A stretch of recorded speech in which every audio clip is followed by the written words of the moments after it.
कहते हैं कुरुक्षेत्र की मिट्टी में आज भी महाभारत की कहानी बसती है। और आज मैं उसी पवित्र धरती की यात्रा पर निकल चुकी हूँ। क्या सच में वहाँ जाकर वो सब महसूस होता है जिसे हम सिर्फ किताबों में पढ़ते आए हैं? चलिए आज साथ में देखते हैं कुरुक्षेत्र इतना खास क्यों है।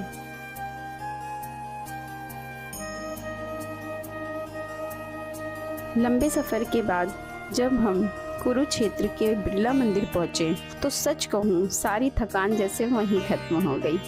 मंदिर में अंदर जाते ही घंटियों की आवाज़ और शांत माहौल ने मन को बिल्कुल काम कर दिया। कुछ जगह ऐसी होती है ना जहाँ जाकर बस अच्छा महसूस होने लगता है। ये जगह बिल्कुल वैसी ही लगी। सफ़ेद संगमरमर से बना ये मंदिर बहुत ही सुंदर लग रहा था और हर तरफ एक अलग ही पॉजिटिविटी महसूस हो रही थी। महाभारत युद्ध के दौरान भगवान श्री कृष्ण ने जिस गज घंटे से चिड़िया के बच्चों की 18 दिनों तक रक्षा की थी वही पावन गज घंटा है। अभी हम आ चुके हैं ब्रह्म सरोवर पर और भाई यहाँ का नज़ारा इस टाइम एकदम अलग लेवल का लग रहा है। चारों तरफ लाइट्स चमक रही हैं और पानी में उनका रिफ्लेक्शन और भी बढ़िया लग रहा है। सच बताऊं तो कैमरे में उतना फील नहीं आ रहा जितना यहाँ सामने देखने में आ रहा है। ब्रह्म सरोवर हरियाणा के कुरुक्षेत्र थानेसर में स्थित एक विशाल प्राचीन और पवित्र जलकुंड है। इसे सृष्टि का उद्गम स्थल और मोक्ष प्रदायक माना जाता है। सूर्य ग्रहण के दौरान यहाँ स्नान करने से हजारों अश्वमेध यज्ञों के बराबर पुण्य मिलता है। ये कुंड लगभग 178 एकड़ में फैला हुआ है और इसे एशिया में मानव निर्मित सबसे बड़े सरोवरों में से एक माना जाता है। वामन पुराण में दिया गया है कि भगवान ब्रह्मा ने यहीं से सृष्टि की रचना की थी। महाभारत युद्ध के अंतिम दिन दुर्योधन ने इसी सरोवर के पानी में छिपकर शरण ली थी और इस सरोवर के बीचों बीच भगवान शिव का एक बेहद खूबसूरत मंदिर है जहां पानी के अंदर बने पुल से होकर जाया जा सकता है। इसके अलावा यहाँ चारों तरफ बने विशाल घाट और मंदिर है। यहाँ हर साल नवंबर और दिसंबर में मार्गशीर्ष अमावस्या के दौरान भव्य अंतर्राष्ट्रीय गीता महोत्सव आयोजित किया जाता है।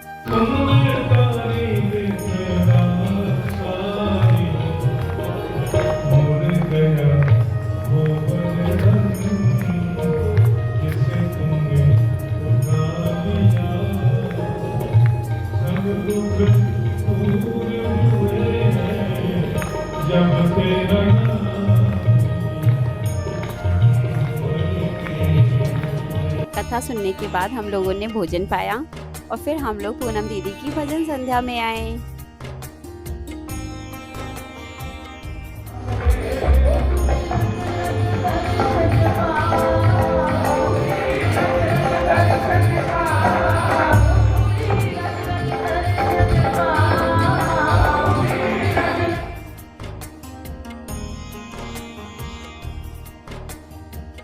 तो दोस्तों आज हम आ चुके हैं ज्योतिसर। ज्योतिसर का अर्थ है ज्ञान का सरोवर। तो चलिए बिना देरी किए आपको लेकर चलते हैं इस पवित्र धाम के अंदर जहां भगवान श्री कृष्ण ने अर्जुन को गीता का अमर संदेश दिया था। यह वही अलौकिक गीता उपदेश स्थल है जहां महाभारत युद्ध की शुरुआत में भगवान श्री कृष्ण ने अर्जुन के माध्यम से पूरी मानवता को श्रीमद् भगवद गीता का अमर संदेश दिया था। इस परिसर के केंद्र में स्थापित है विशाल और प्राचीन अक्षयवट। वह पवित्र बरगद का वृक्ष जो सदियों के उतार चढ़ाव को झेलकर आज भी उस ऐतिहासिक और दिव्य घटना का एकमात्र जीवित गवाह बनकर खड़ा है।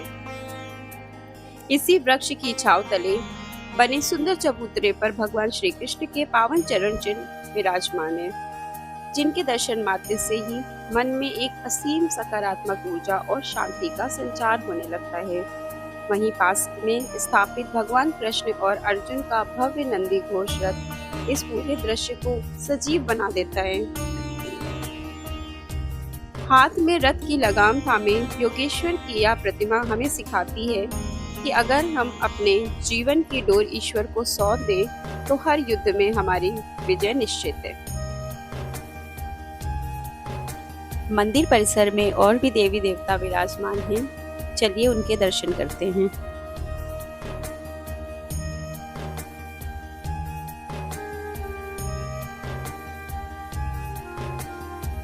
अब आइए चलते हैं उस तरफ जहां हर शाम भव्य लेजर और साउंड शो के माध्यम से महाभारत का संपूर्ण इतिहास जीवंत हो उठता है। आप ये जो भव्य प्रतिमा देख रहे हैं, ये भगवान श्री कृष्ण के विराट स्वरूप यानी विश्व रूप दर्शन को दर्शाती है। महाभारत के युद्ध से पहले श्री कृष्ण ने अर्जुन को अपना यह दिव्य रूप दिखाया था, जिसमें संपूर्ण ब्रह्मांड, देवता और अनंत शक्तियां समाहित थी। इस प्रतिमा में भगवान के अनेक मुख और भुजाएं दिखाई गई हैं, जो उनकी अनंत शक्ति और सर्वव्यापकता का प्रतीक मानी जाती हैं।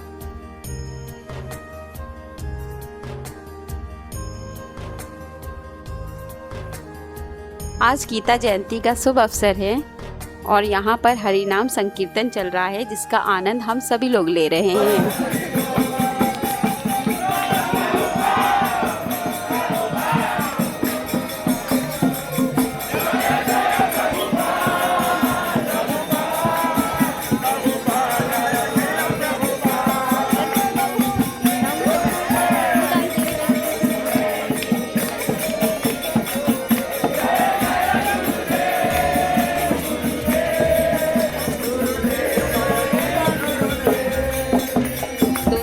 चलते हैं पांच पांडव मंदिर। जैसे ही हम मंदिर में प्रवेश करते हैं, हमें सामने ही लड्डू गोपाल के बहुत से सुंदर शिव विग्रह के दर्शन होते हैं, फिर शिव जी के, और अब हम दर्शन करते हैं धर्मराज युधिष्ठिर, महाबली भीम, गांडीवधारी अर्जुन, नकुल और सहदेव की प्राचीन प्रतिमाओं के, जिनके दर्शन मात्र से मन श्रद्धा से भर उठता है। पांडवों के साथ साथ परिसर में स्थापित अन्य पूजनीय देवी देवताओं के विग्रह भी इस पवित्र स्थल की आध्यात्मिक आभा को और अधिक अलौकिक करते हैं।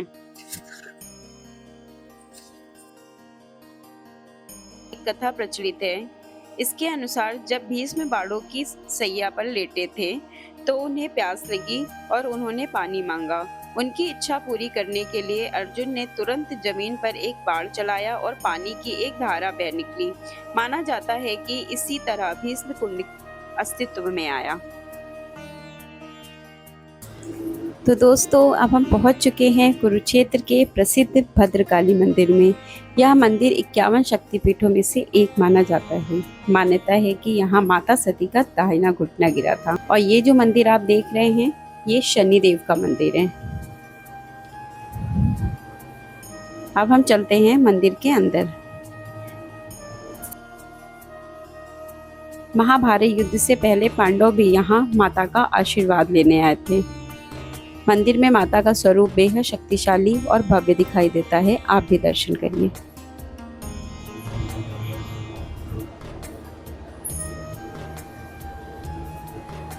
यहाँ आने पर मन को एक अलग शांति और भक्ति का एहसास होता है। अगर आप कुरुक्षेत्र आएं तो भद्रकाली माता के दर्शन जरूर करें। और यहाँ एक मान्यता और भी है।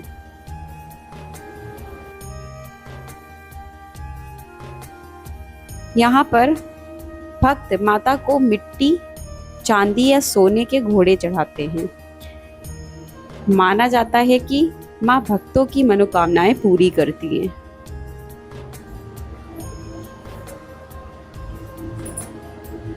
यहाँ आने पर मन को एक अलग शांति और भक्ति का एहसास होता है।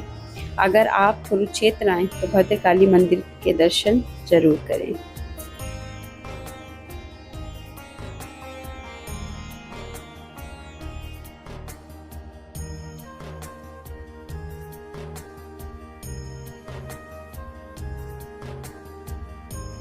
अब हम पहुंच चुके हैं ब्रह्म सरोवर के पास स्थित चंद्रकूप। मान्यता है कि युद्ध सभा में अपमानित होने के बाद द्रौपदी ने प्रतिज्ञा ली थी कि वह अपने केश तब तक नहीं बांधेंगी जब तक उन्हें दुशासन के रक्त से न धो लें। महाभारत युद्ध में भीम द्वारा दुशासन के वध के बाद कहा जाता है कि द्रौपदी ने इसी कूप पर आकर अपनी प्रतिज्ञा पूरी की थी। चलिए अब लौटते हैं बिरला मंदिर, जहां गीता महोत्सव की भव्य झांकी निकल रही है।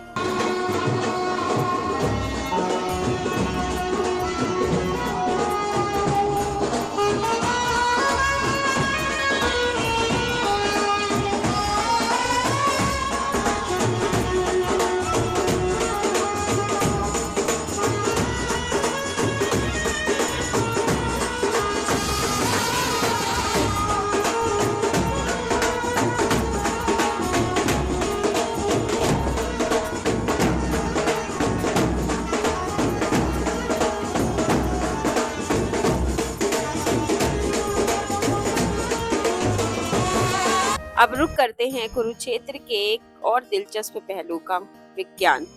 हम आ चुके हैं प्रसिद्ध पैनोरमा साइंस सेंटर, जहां इतिहास और आधुनिक विज्ञान का एक अनोखा संगम देखने को मिलता है।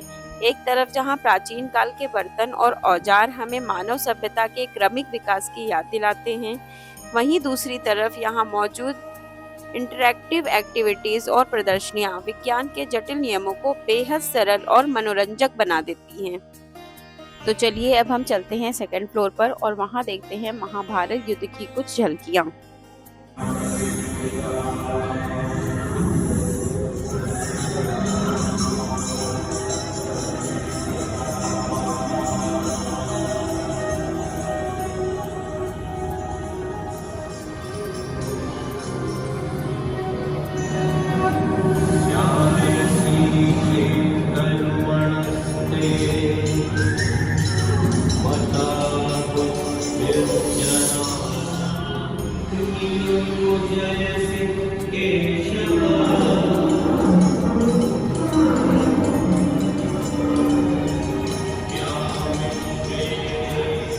तदेकं वद निश्चित्य येन श्रेयोऽहम् आप्नुयाम्।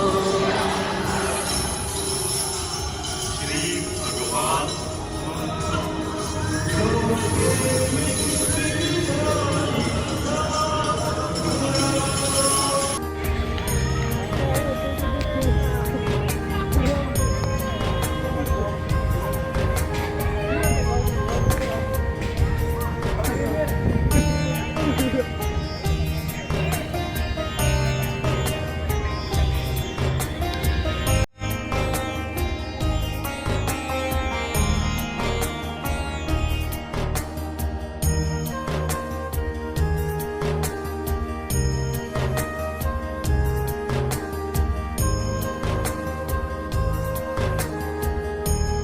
वीडियो अच्छी लगी हो तो लाइक करें, शेयर करें और चैनल को सब्सक्राइब जरूर करें।